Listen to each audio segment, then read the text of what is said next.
Hello, welcome to the forecast for February 10th until February 16th. My mic is broken, so I got this one. So sorry, we're going to have a big microphone in front of my face. But hearing me is more important as well as the slides. My name's Desiree De Lune. I am your acupuncturist, herbalist, and astrologer, and I'm here to inform you of the energies we get to swim in for the next week. Look, things are ramping up. There is more action. There is more movement, more momentum. It's not slowing down. We have the foot on the gas officially. We've got two planets that are now direct who have been in retrograde for a bit. We also have a full moon this week in Leo. So stay tuned. I'm going to share my screen. And while I do so, please be so kind to like and subscribe and share away with people who may benefit from this information. And do hit that bell so that you're notified every time a new video is up each week. We try to get them to you on Sundays so you're prepared for the week. All right, so let's begin with Monday. Monday, we have our, this whole next week, this last week, it's kind of a finishing off of Aquarius season. We also have Mercury that's going to be moving out of Aquarius too in a few days and going into Pisces. So we're kind of closing up shop with Aquarius as far as the sun is concerned. And then a lot more attention will be going into Pisces. That Pluto in Aquarius, though, is always humming in the background, so that's not fully going away. But we have gone through this season of just reinvention and finding a new sense of purpose, finding new meaning in our lives, and coming out different from this, this recent times. Like we are emerging, our higher being, our higher selves are really emerging right now and we've been verbalizing that and vocalizing that. Well, we have still this combust situation going on between Sun and Mercury. So know that we had our Cazimi over last weekend, which was fantastic. But then now they are starting to separate, and now it's within 5-6 degrees is when it's combust. So the rays of the sun is essentially weakening Mercury. So if we have a little harder time like finding words or trying to explain something, or there's some misunderstandings and miscommunications, that can happen from sun combust Mercury. So we're going to be dealing with that for a bit this week. All right. So the other thing to talk about is that we have Moon in Cancer, and Moon in Cancer is a very moody space. If you think about Moon is at home in Cancer, and so the Moon is fluctuating all the time in its phases, and it waxes, it wanes, it's new, it's full. There's so many phases of it. And so hence our emotions can reflect that as well. Not only is Moon in Cancer going to create some moodiness, it's somewhat close to Mars, which can bring irritability. And then what's even more significant is that it's opposite Pluto. You see this red line in opposition to Pluto. So they're facing each other off. And what does Pluto do? It makes the small big. So whatever you're experiencing and going through, it's going to magnify it. It's going to amplify it. So there's going to be intense emotions, intense feelings, high highs, low lows. Just know that that is a huge possibility coming into Monday. Now, what can we do when our moon is moody in this way? In this situation, since it's in Cancer, it's a water sign. So doing some sort of water treatment, like taking a bath with Epsom salt would be really, really nice, or even a shower. But I do like more of the bath situation. For me, it's float tanks. I am a sensory deprivation tank kind of girl. And when moon's in Cancer, it is extra yummy, extra delicious.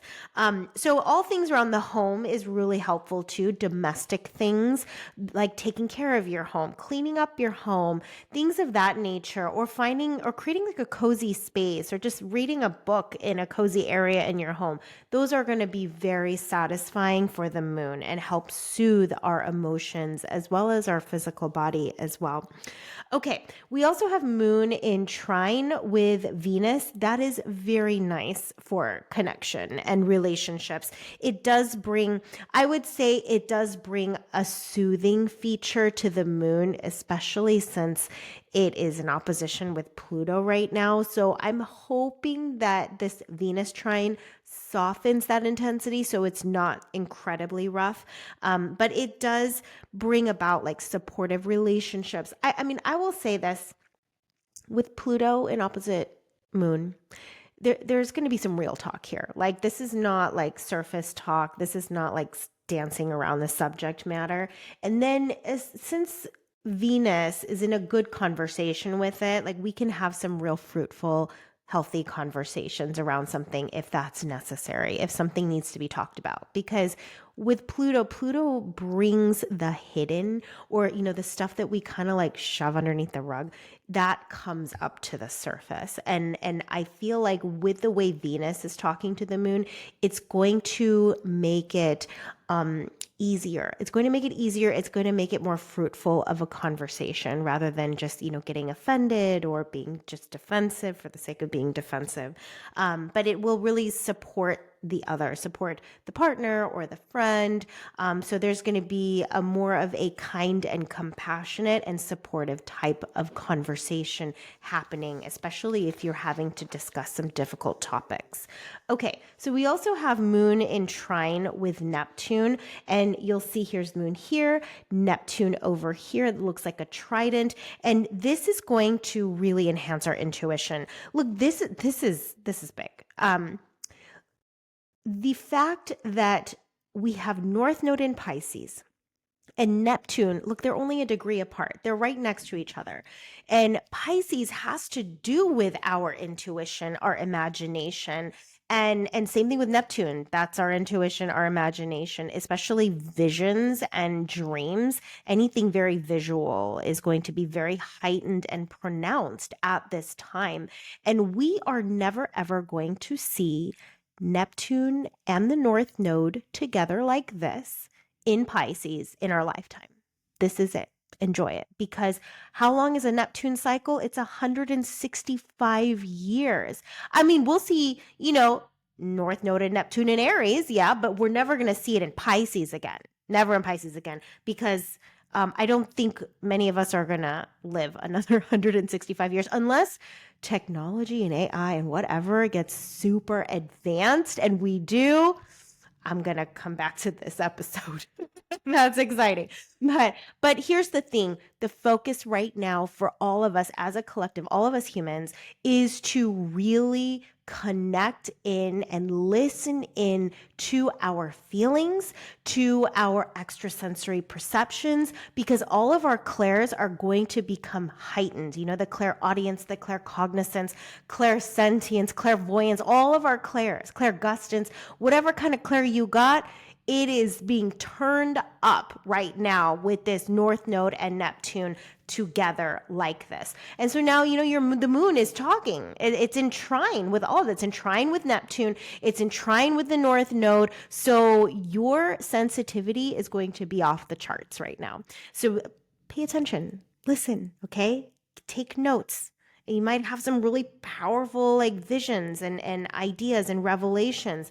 And so also a lot of creativity and imagination is stimulated with this connection, with this conversation. So go into your creative flow, whatever it may be. Maybe it's designing, maybe it's organizing, maybe it's writing, you know, maybe it's cooking, maybe it's painting. I mean, there's just so many ways. What is your flavor of creativity? We are all creative beings. It's just, what is yours? Actually, I'm really curious. Let me know. Comment down below. What is your creative activity here? Okay, so another one to point out, Mars is in trine with Saturn. Right here is, I'm sorry, here's Mars, and then Saturn is over here. Now we have this aspect, Mars trine Saturn, until April 25th. So it's going to be hanging around for a while. And I love this aspect because Mars is about action and being assertive and taking charge and implementing and just doing. It's the doer. And then we have Saturn that is more strategic. It is also very focused. It pays attention to details. It's disciplined. It's committed. Follow through. Mars likes to start. Saturn likes to follow through. We get the best of both worlds. How great is that? And it's like following through on our intuition, on our dreams, on our imagination, on our creativity. That's the follow through that's happening. So it does give us this endurance. It does give us this focused effort and achieving long-term goals that we have in mind. Love this connection. Love this conversation. It's taking calculated risks, calculated action. It's measured. It's specific. It's clear. It's well thought out. It's well planned. That's some of the benefits that we get from Saturn. Okay, so there's that. We need to talk about the fact, because I forgot to last week. My apologies. We talked about Uranus going direct in the last forecast, but I failed to inform you that now Jupiter is direct, and Jupiter's been direct since February 1st, and Uranus, I believe it was January 29th. So here's the thing. There is forward movement. So if you look down here, here's Uranus. This is now moving forward through Taurus, and then here's Jupiter that looks like a 4 that's in Gemini. It's no longer red. These numbers are no longer red. When it's red, like Mars, that's retrograde. So that means it's retrograde. Now, when we have Jupiter direct, okay, in Gemini, Jupiter is opportunities. It's abundance. It's growth. It's personal growth and development. It's abundance. It's prosperity. And so guess what? Opportunities are going to start opening up for all of us. And when an opportunity arises, seize it. Take advantage of it. Go for it. Yes, you know why? Because luck is on your side. Prosperity and abundance is on your side.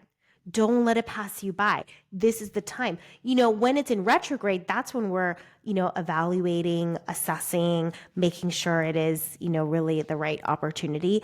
Whereas now, like when something presents itself to you and you already have like this, expansive sensation, go for it. It's the right thing to do. Plus, we have Saturn and Mars in the mix. That's calculating all of the risks. It's measured. And so here's another thing. Gemini does influence our mind, okay, and our thinking. And with Jupiter and Gemini, growth, expansion in the mind, meaning a lot more mental activity, possibly some mental restlessness, or you just can't shut your mind off. It just keeps thinking about this and this and that. So that is something that could potentially happen. But another thing I want to mention too with Uranus going direct, Uranus in Taurus has to do with our resources. It has to do with our finances. It has to do with our things. And have you had a change in relationship with your things in your life, like things you've had forever? You're all of a sudden like, I don't value this anymore. I don't want this anymore. And so it's really getting down to what really matters to you. And here's the thing. Money is going to change. You're already seeing it in the news and in the air. Our basic structure of money and our economy and how we make money and the kind of work that we do to make the money that we need to provide for ourselves, a lot of those things are shifting and changing. Because what does Uranus do? It brings change. It brings innovation. Like digital economy is becoming more and more and more of a thing, right? So things are going to change in terms of where we get money from, how we get money, who we get money from. You might even be, a lot of job changes, clientele changes. There's a lot of changes when it comes to our everyday needs and our resources. So just wanted to keep that in mind. But look, Uranus and Jupiter going direct, we are charging forward, friends. We are moving forward. No more like reminiscing of the past. The past doesn't exist anymore. We are creating new growth, new opportunities, new inventions, new ideas, new practices, new philosophies, new way of looking at things. This is it. This is the beginning. We have now started 2025. 2025 is officially here and the engine is stirring, like things are ramping up and time is raging forward, friends, because wow, I'm sure you're noticing it, you're feeling it, maybe even you're getting more physical energy and excitement and thrill to do certain things and implement certain things. So I can't wait to hear it. Please let me know in the comments if you'd like to share. All right, so that's Monday. Look, the big one that's going to stick around here is the Mars and a trine with the Saturn. Okay, that's going to stick around all the way until April. The moon moves a lot throughout this week because moon stays in a sign for 2, max 3 days. Now, on Tuesday, we have moon moving into Leo, and then Wednesday is going to be the actual full moon.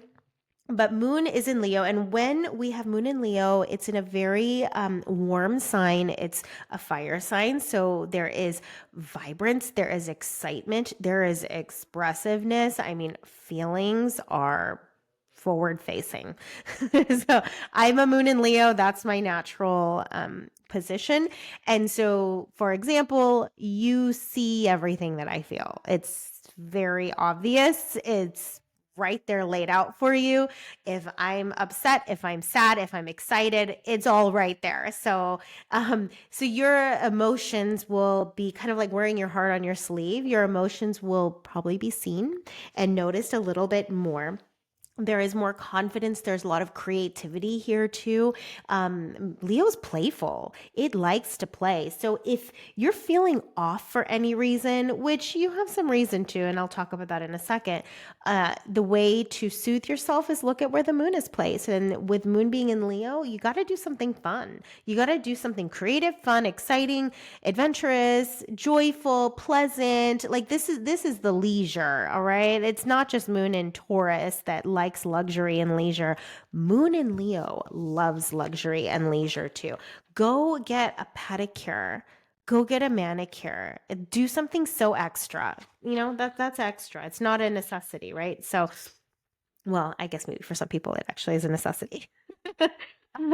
Okay, so just bring about that playfulness and seek activities that stimulate either your creativity or bring joy and fun to the mix.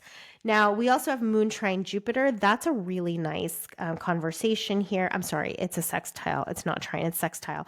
But it's going to bring that sense of optimism and positivity. You're already getting it from moon in Leo, but then Jupiter is just adding more to that. So this can also enhance your intuition because look, moon represents our intuition, the type of intuition that we have. And when Jupiter is talking to it in this beautiful way, it's just going to heighten and expand it because Jupiter makes things bigger. It expands whatever it touches. You may crave like learning new stuff today, maybe like reading a different kind of book or trying a different food or just being more adventurous and probably just novelty. Between Jupiter and Moon in Leo, novelty's the thing. Something different, something new is going to be really fun for you. Okay, so let's continue on to Tuesday. Tuesday is our full moon day. Full moon in Leo, and I put the exact time here. So I have it as central on the slide, but it is at 8:53 a.m. Eastern time. So it's happening in the morning. And with a full moon in Leo, well, there's a lot of action to this full moon because it's not only just the sun that's opposite moon, but we also have Mercury that's opposite moon. And then we also have Uranus that is square with moon. And actually, even look at this right now. Do you see that there is a big triangle here? This is called a T square. And so there is this T square that is happening between moon, sun, and Uranus, and then the moon, Mercury, and Uranus. So there is some tension, some restlessness, some need for like expression and like freedom and independence. So there's all of that happening too. But overall, look, moon in Leo, this is fully expressed. Like, I don't think you're able to hold anything back. okay, on this day. Like it's all out there. It's all laid out. You're laying it all out for everyone. I would seek connections that are very fulfilling. I mean, the thing with Leo is it's very heart-centered and it's very generous and warm and compassionate and kind and uplifting and supportive. And so I would be speaking to people on this day who are that way, who are uplifting and supportive to you. And you'll probably get extra confidence here. But Uranus does bring some disruptions, okay? It brings surprises, unexpected surprises that you cannot absolutely plan for or predict. And sometimes those surprises are pleasant, and sometimes those surprises, like my microphone not working, that I rely on for everything, that wasn't a fun surprise. So I'm going to have to deal with that later. Okay. So anyways, have fun. Please have fun, because Leo is about fun and play. And especially on this day, if you've had some annoying disruptions for some reason, go find something fun to do instead, and you can come back around to clean up the mess later if necessary. But you can also see a lot of heightening of your emotions and your intuition with this Mercury opposition with the moon, as well as Uranus. Mercury and Uranus can stimulate and enhance clear intuition as well. Even though they're in opposition or squares, they're not always all bad. Like they can actually generate that clarity and generate that heightening too. Because there's a lot, when you're talking about squares and opposition, there's a lot of energy present there. There's a lot of activity present there and available. Okay, but it can cause some restlessness, all right? It can cause some restlessness. So if you're feeling restless, go have fun and go play. That is the moral of the story for Tuesday and Wednesday. Now, let's take a look at Thursday. Thursday, we have a qualitative shift in our moon. Our moon is no longer in a fire sign. It is in the practical, logical, obsessive, worrywart Virgo sign, which is an earth sign. So with moon being in Virgo, it is, and it's also square with Jupiter too, but it is going to want to do things that are practical, that are, let me take care of my responsibilities, that are dealing with, daily routines and health habits. Look, Virgo cares about health, very much so. I'm a Virgo rising. I care about health. I care about wellness. And so here, one of the things you could do that would be supportive to the moon if you need extra support is really just take care of your body and take care of your nutrition and eat well today. Drink your water. Take some supplements and drink some herbs. Make some teas that are going to nourish you and support you and strengthen you. Eat some mushrooms, take some adaptogenics. Like this is a time to take care of yourself. The thing with moon in Virgo is that it is obsessive about details. It's very organized. It does not like chaos. That's another thing that you can help your moon out if your moon needs help, if your emotions need help, is to clear clutter and organize. That is like Virgo's favorite things in life. It's clear. Hence, I'm writing a book called Clear the Clutter. So clearing clutter, organization, orderliness, all of that is what we like. Perfectionism, high standards, high expectations, really helping everyone as much as possible, serving people, supporting people, taking care of people. It's an earth thing, okay? So taking care of your health, like I said, preparing healthy meals, maybe meal prep on this day, and you have food for the next week kind of a thing, would be a useful way to spend your time with a moon in Virgo. Now, we do need to be careful about being overly critical, overly judgmental, and obsessive, and just a little too nitpicky and sweating the small stuff and, going crazy over a minor detail that we need to really just let go of. Okay, so other things. Nope, that was it. No, Moon square Jupiter. That's the only other one I want to mention here. Moon square Jupiter. That's worth talking about. Jupiter is very idealistic. It's more hopeful, whereas Virgo is very practical. So there's going to be a little bit of a dance here between being optimistic and dreamy and then being very practical and realistic. This will stimulate some need for personal growth. It will create that need to support yourself, especially with moon being in Virgo. But we do have to be careful of overextending, because Virgo can overextend. It can, because it wants to help and serve as many people as possible and loves to contribute. But then Jupiter makes that more. So then we become enablers here. This is like a whole beautiful setup for enabling. So be careful that you're not doing that, committing to too many things. But this can also enhance creativity too. It can stimulate creativity as well. So it depends. Let me know how you respond to it. And also one thing I would love to know, and I will comment back if you comment down below, is where is the Gemini sector of your chart? Because we have Jupiter in Gemini, and Jupiter has now gone direct, okay?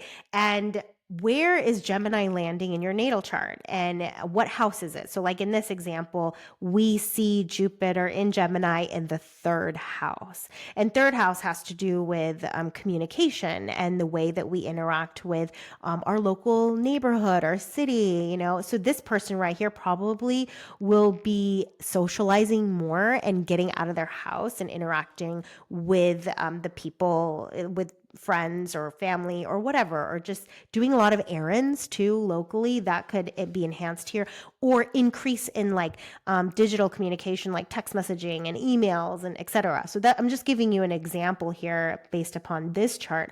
Where is Gemini in your chart? And if you don't know how to look it up, I'm going to link down below how to look up your natal chart using whole sign houses. Okay. If you love Placidus, cool. But if you're going to comment below, I want to know your whole sign location. Watch the little video. It's super short, showing you how to pull up your natal chart in whole sign houses, and let me know what house Gemini is over. What number is it? And I will give you a little tidbit there. All right. So that's Thursday.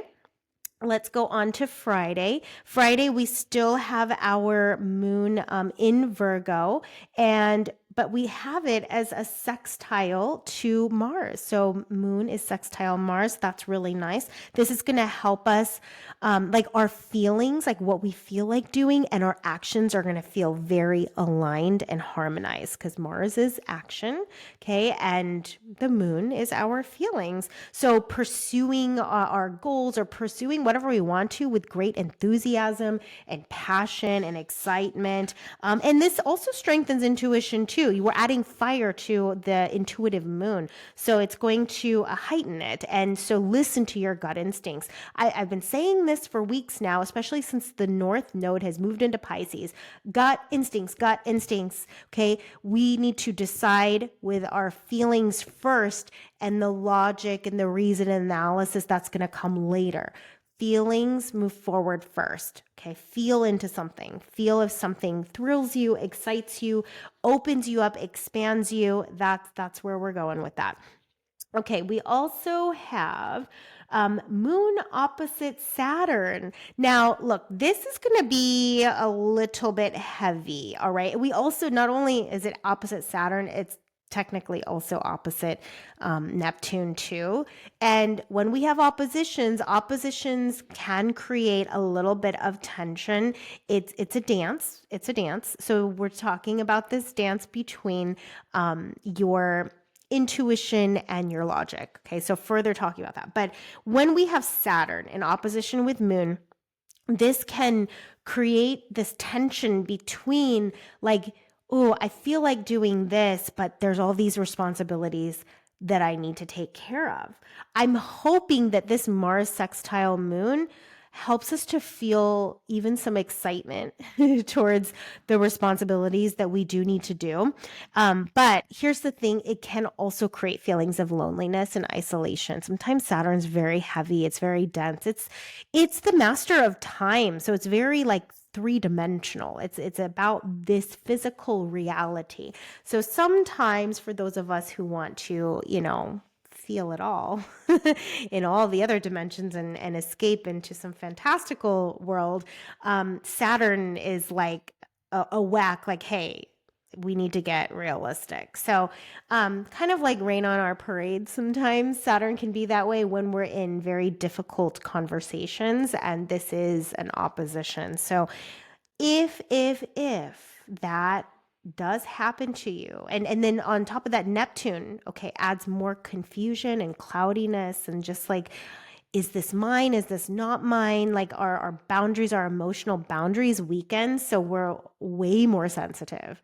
Actually, on Friday, let me just tell you, please don't expose yourself or have conversations with people that don't feel safe, that are just difficult, that are triggering to you, because you're really raw and vulnerable and out in the open here with this whole opposition with Neptune.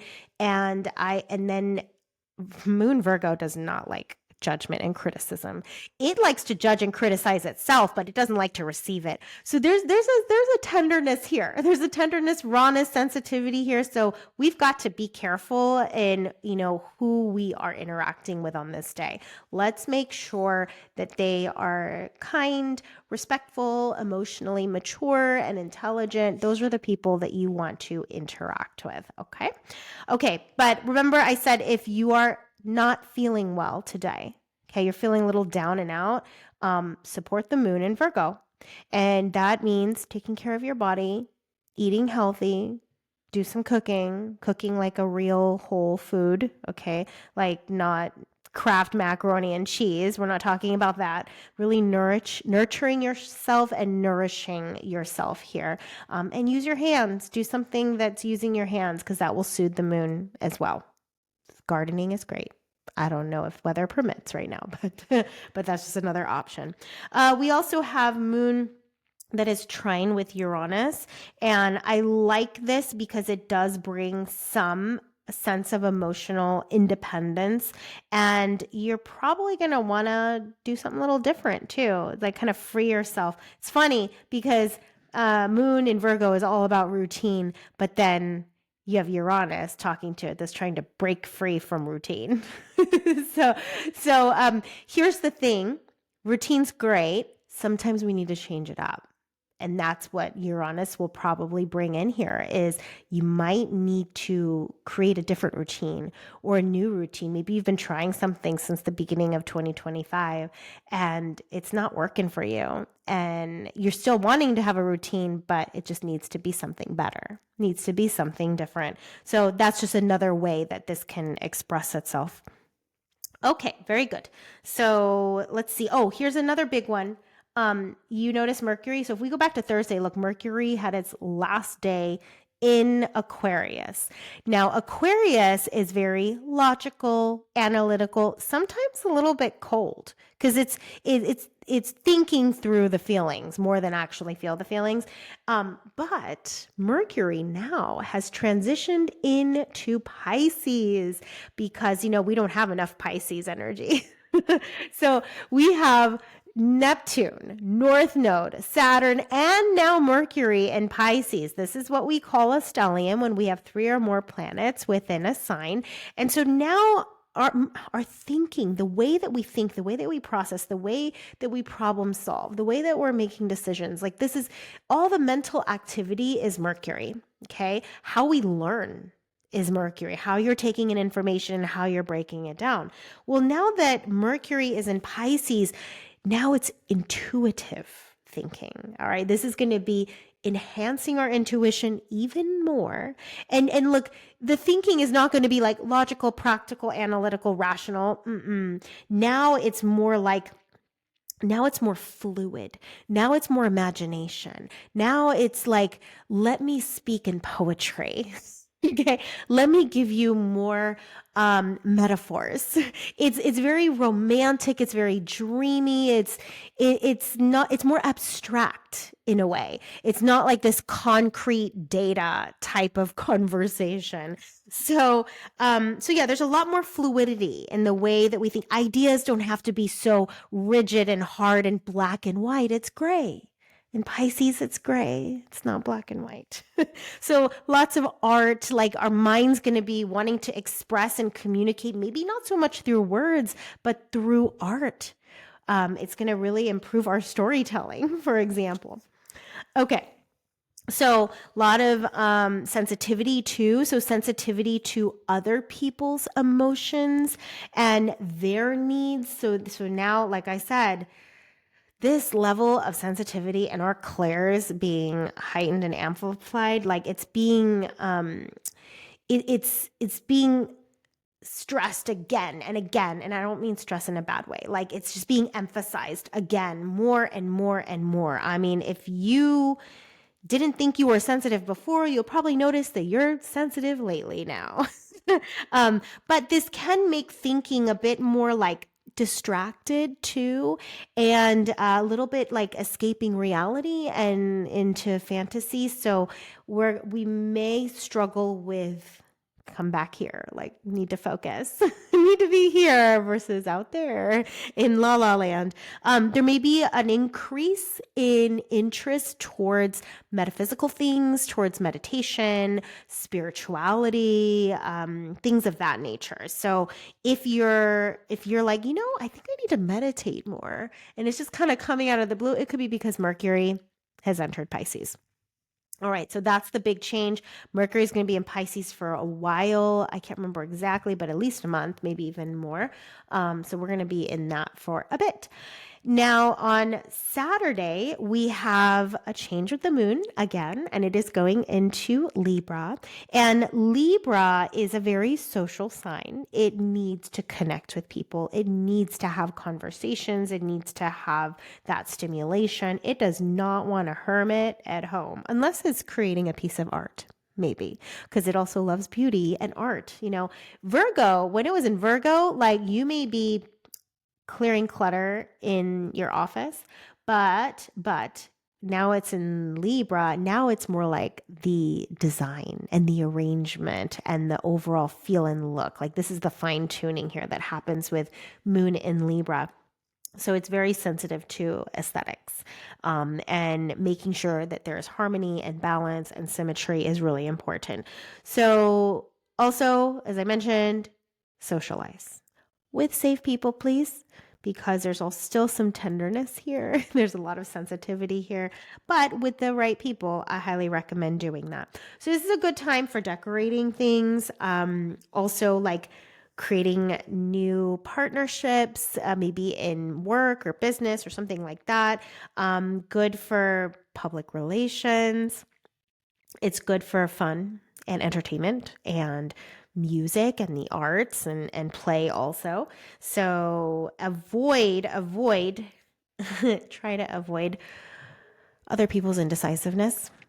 That would be helpful. And don't try to, sometimes with moon in Libra, we take into consideration what everybody wants, and then we kind of like have a hard time deciding because we have so many options, and all of them are great, and how do we choose? So do your best and practice decisiveness here. All right. We also have moon opposite Venus too. I think we had that even here on Friday. Let me see. Oh, no, we didn't. Okay, moon opposite Venus. Here's the thing. When we have moon opposite Venus, it's only on Saturday. Sometimes there might be some conflict and tension between your emotional needs and the emotional needs of your partner. Like, hey, this weekend, your partner wants to go to this party that you both were invited to, but then you don't want to go to this party. And so there might be some tension of that, or like, what your friends want to do versus what you want to do. So that's something we may have to deal with. So it can bring some challenges in the relationship when there's an opposition between moon and Venus, but they're usually like the closer, intimate relationships, and friendships, and possibly family. All right. We do have moon trine Pluto, which is really nice. I love this for emotional healing work, energy work, transformative work, therapy, any like deep psychological work. It's very fruitful here because it's not rough and tumble. It's intense, but it feels good. Like a deep tissue massage, like it hurts, but it's a good hurt. That's what it's like, but on a psychological level, on an energetic, emotional level. You'll have some really like powerful interactions with people because Moon in Libra is going to be social. So the interactions are going to be profound and deep and transformative in nature. Okay. But this can also stimulate like a lot of beautiful creative juices. So write, design, sing, whatever you do, this would be another good day to work with your creativity as well. All right, so Sunday. Sunday, we have Moon still in Libra. It is square to Mars. This can bring some irritability, some annoyance, being like impulsive and hasty and rushing through things. So be careful of that. But it can give you extra physical energy. So if you're like, I just want to work out, I just need to get outside, like that could be because Mars is square with the moon. And we also have Moon trine Jupiter. Love that for us. Love that. That brings like a sense of emotional well-being, feeling more balanced. It also brings a lot of hopefulness and positivity and just a good mood. So it can bring a good mood for yourself first and foremost, but to others as well. And this also really helps intuition too. It can really stimulate our own like ideas and create curiosity to explore and learn something different, something new that really adds to our creative expression and our creative journey and personal development. So very nice there. Yeah, and that's pretty much it. That is the forecast for the 10th to the 16th. And please make sure to like and subscribe. And if you would like to learn more on how to mitigate some of the more challenging aspects that we deal with as empaths, as hypersensitives, go ahead and check out Rise and Thrive down below. I'll link it down below. That is such a beautiful space and community to access all the information, all the knowledge that you need to support you. I use essential oils, I use meditations, and I teach all kinds of workshops, and it's to support the empath, period. Because we experience life here a little different, and I didn't get a manual. So I've had to design the manual and find a way to create high functioning empaths. So check that out below. If you want to deep dive into your own chart, I'll also link down below a cosmic clarity consultation, and we go into a lot, everything, and find your core baseline energies. And then we can hyper focus on a specific topic. Maybe it's a partner, maybe it's your finances, maybe it's your work, it's your family life, whatever. Like we've got 12 houses to work with. It's the wheel of life as far as I'm concerned. And we can know what are the predominant energies that exist there, what are the challenges there. And then, of course, I provide a blend for the corrections for any of the hardships that may be in your chart. So it's a bit more smooth sailing. And of course, there's transits. What's in the sky now activates different things at different times in our lives. So that's good to be aware of that as well. Okay, well, thank you so much, and I will see you in the next forecast.